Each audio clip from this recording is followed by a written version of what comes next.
Hello everyone! Drew Pritchard was the charismatic, sharp-eyed star of Salvage hunters, the man who could walk into a decaying mansion, an abandoned factory, a forgotten estate, or a dusty barn and see treasures no one else could identify, the antiques whisperer whose intuition made him both a TV sensation and one of Britain's most respected dealers. But when he suddenly stepped away from the spotlight and the familiar rhythm of traveling backroads with tea, fans were left confused, concerned, and endlessly curious about what really happened to Drew Pritchard after Salvage hunters, and the truth is far more complex, emotional, and deeply human than most people realize, because Drew's departure wasn't the dramatic scandal tabloids tried to paint, nor was it the mysterious downfall some fans feared. It was the culmination of years of pressures, personal challenges, and a shifting vision of who he wanted to be, both as an antiques expert and as a human being.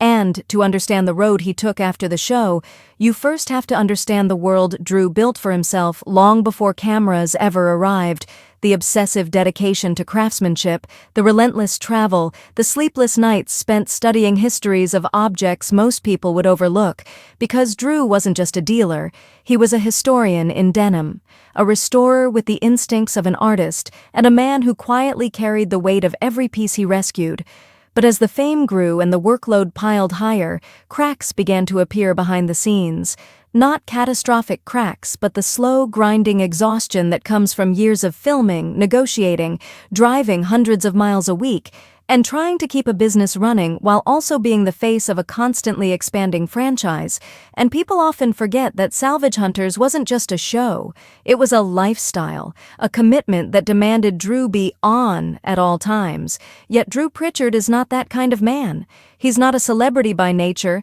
not someone who wants red carpets or magazine spreads. He's a solitary craftsman at heart, someone who thrives in the quiet of a restoration workshop, hands buried in dust and rust, and eventually the spotlight became louder than the passion that brought him there, leading to a moment where he realized that stepping away wasn't quitting but reclaiming himself.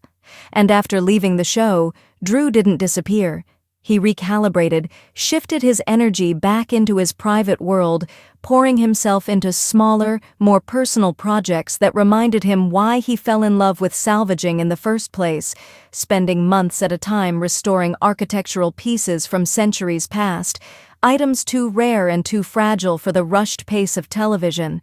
And he began focusing on sourcing objects that didn't just look interesting on camera, but carried real soul, real historical weight, building private collections for designers, museums, and longtime clients who valued the authenticity that sometimes gets lost when cameras are rolling. And with the freedom to work at his own pace, Drew found a strange new peace, even though stepping away from the show meant losing the constant presence of tea, the adventures, the early morning road trips, the thrill of never knowing what forgotten treasure might be hiding in the next crumbling building. And though fans loved their on-screen friendship, Drew's post-show life wasn't defined by nostalgia, but by a desire to quiet the noise and return to craft. Yet his personal journey wasn't just professional, but emotional. Because years of being in the public eye took a toll most people never saw. A toll made heavier by public scrutiny, personal controversies, and the difficulty of balancing a private life with a career built on constant exposure.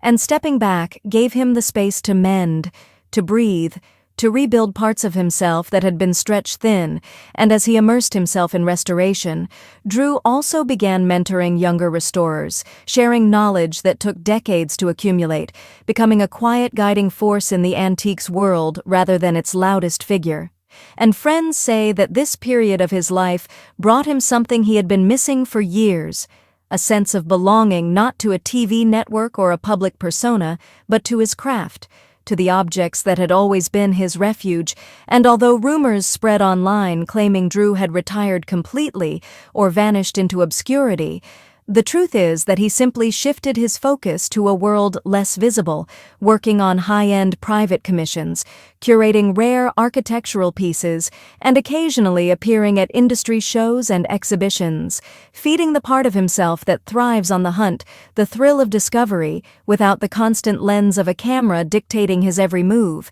and in the quiet spaces where fame no longer rediscovered the joy of walking into a building not for a storyline, but for the rush of spotting something extraordinary, a hand-forged gate with 19th-century ironwork, a Georgian window saved from demolition, a forgotten church ornament coated in decades of grime, and bringing it back to life with the reverence of someone who understands that salvaging isn't just a business, but a form of historical preservation. And as time passed, Drew became almost mythical among collectors, the man who stepped away from fame, not in failure, but in fierce protection of his artistry, proving that success isn't measured by how loudly the world applauds you, but by whether you remain true to what you love. And while Salvage Hunters continues on without him, the legacy Drew left behind shapes every episode, every restoration, every treasure discovered, because he set the standard, the sharp eye, the quiet wit, the respect for history, the belief that objects carry stories worth saving. And today, Drew Pritchard lives a life far more grounded than the chaotic, travel-heavy rhythm of television, a life filled with restoration dust, architectural wonders, early morning deals, workshops lit by the glow of metal polishers and old lamps, and above all, a sense of peace that only comes when you strip away noise and return to your roots. And for fans wondering what really happened to him, the answer is simple but powerful. He didn't disappear, he didn't fall, he didn't break. He evolved, choosing a life where craftsmanship mattered more than cameras, where history mattered more than fame, where the quiet satisfaction of restoring something forgotten mattered more than being recognized in the supermarket. And perhaps in that choice lies the real story, the one fans never saw on television. The story of a man who built a career from ruins, who rescued objects others abandoned, and who, in the end, rescued himself by walking away from the spotlight and back into the shadows where beauty, history, and authenticity still live, waiting for someone like Drew Pritchard to find them. Thanks for watching.